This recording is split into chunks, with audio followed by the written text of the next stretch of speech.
we need to make sure that we have this part right here really well, because this is where we're going to be drilling through after these are all cured. Okay, so right here really needs to be done well.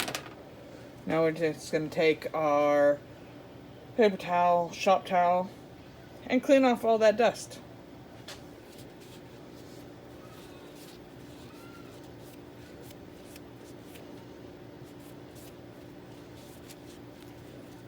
Clean around the edges just in case. I don't want to leave anything bad in there.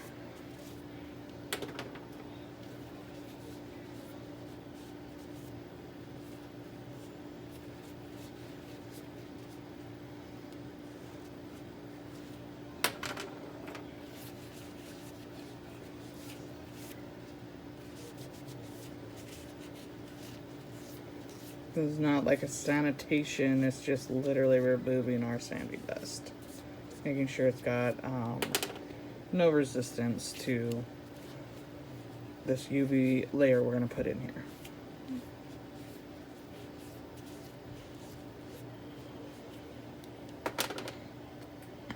So I did this kind of on purpose when I cast these because of what I was going through with the other ones. I knew kind of what I needed.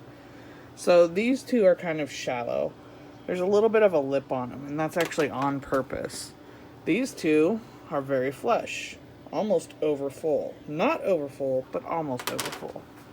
And I did that because I need them to be able to, one, to have more resin than the other, and for a gap for it to be able to create a nice layer in between, because a thin layer is not going to be strong enough to resist the drilling that I'm going to put it through. So I'm going to just find my two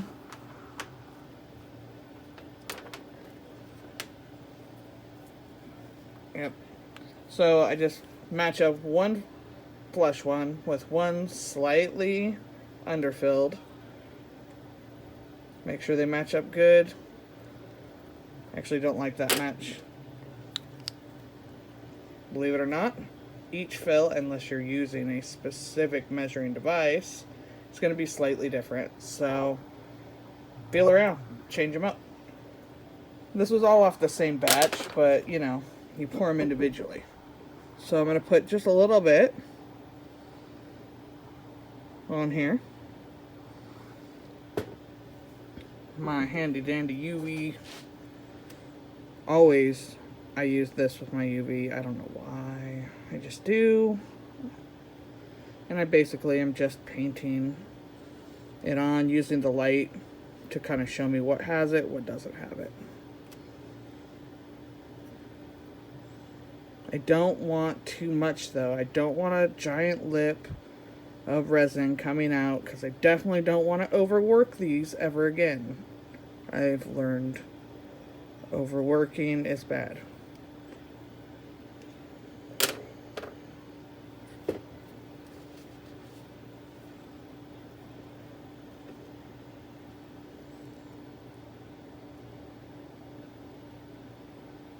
So this one needs even less because it is actually the flush one. So creating like a contact situation.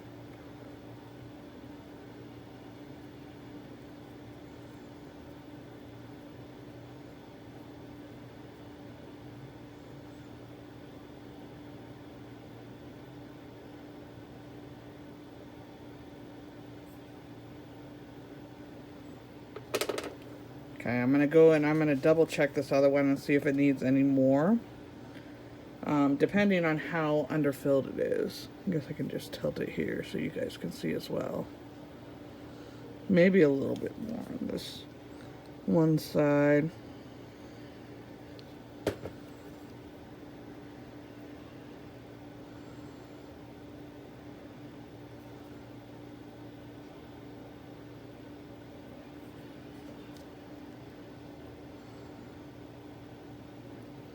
Not too much. I mean, microscopic. We're just trying to keep it really so we can make a good connection and have no spillover is what I'm looking for. Okay. So taking A, and we're taking B. I'm gonna mash them together very gently. Not mashing yet. I'm gonna have my alcohol rag in my hand. I'm gonna kind of grab it, wipe off these fingers because these are the ones that are holding it. Now I'm gonna grab it again and make sure that all of my lines are together, and I'm gonna squeeze it.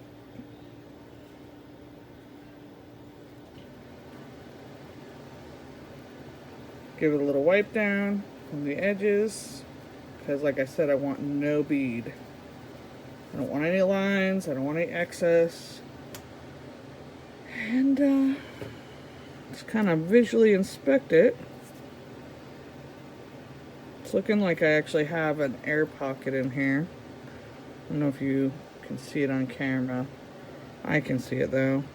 When I mash it, I can see it's slightly empty. So I'm going to undo these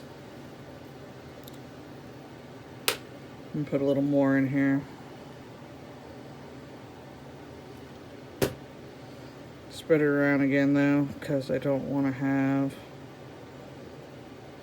any craziness going on.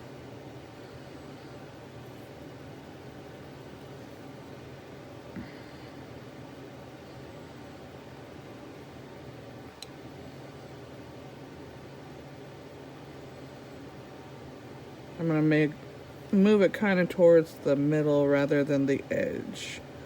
When I mash it together, it should force it towards the edge.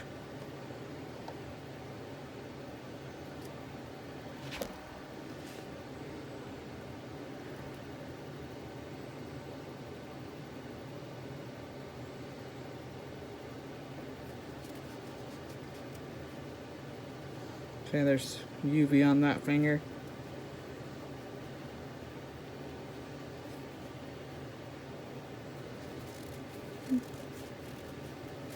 I don't know how you all do it. This is what I'm doing. Make sure I don't put anything on anything.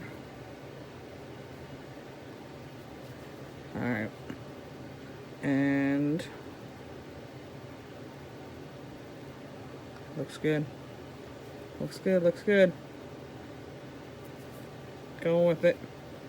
Looks good. Sounds crazy, but I had so much failure, so even squeezing it and not seeing any giant catastrophes is just so nice.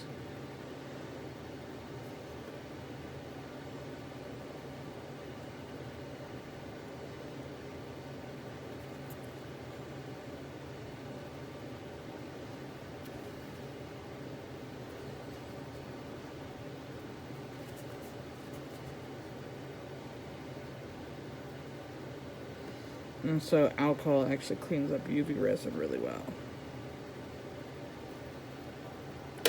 Okay, I'm going to put that down there and I'm going to get it going. Put a little more alcohol in my rag though.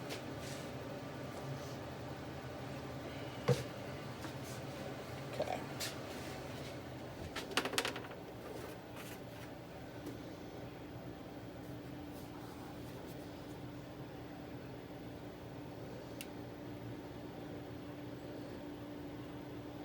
No idea what the brand of this UV is. It's a lot of Chinese writing. It does give some instructions for the curing time. I'm assuming the name is somewhere here, but I don't know what that says. So, if you really want to screenshot the bottle as I was holding it up and just go visually trying to find it. It's pretty good. It's not bad, you know. I've had way worse.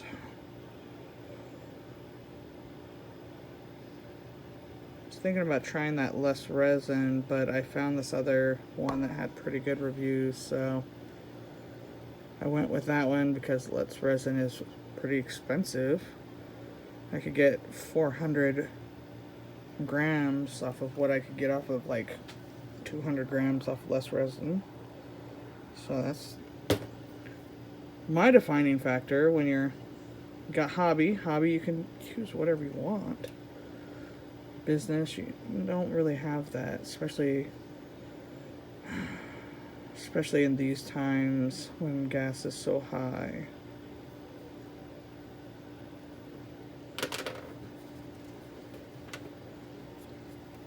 I just can't. I'm gonna have to find a way to not have quite so much failure. Okay, this is my underfilled one.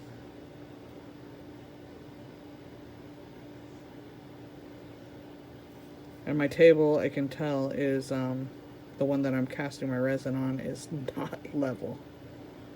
That's nice. I tried to fix it today, but I couldn't find my leveler. Which just means a whole lot of fixing or finishing.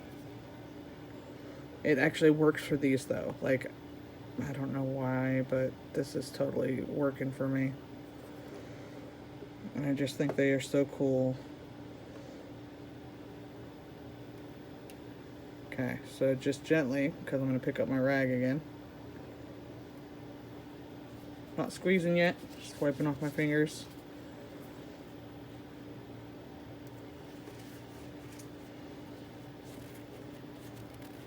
So if you have it on your fingers and then you go to hold it, you can actually put a layer with your fingerprints on the piece, and that would be dastardly. Oh yeah, no air bubbles I can see. That's awesome. Check it for lined up.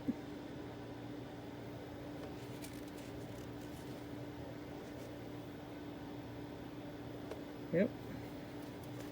Okay, so now I'm gonna wipe off my edge. We're gonna keep it simple. Don't overcomplicate. I don't know why it's been like that.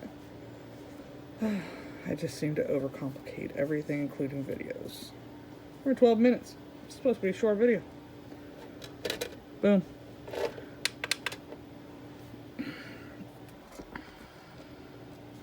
Shoving that one back so I can shove this one in there more. There we go. I'll bring it back for the next step. I'm probably going to cut a bunch of this, so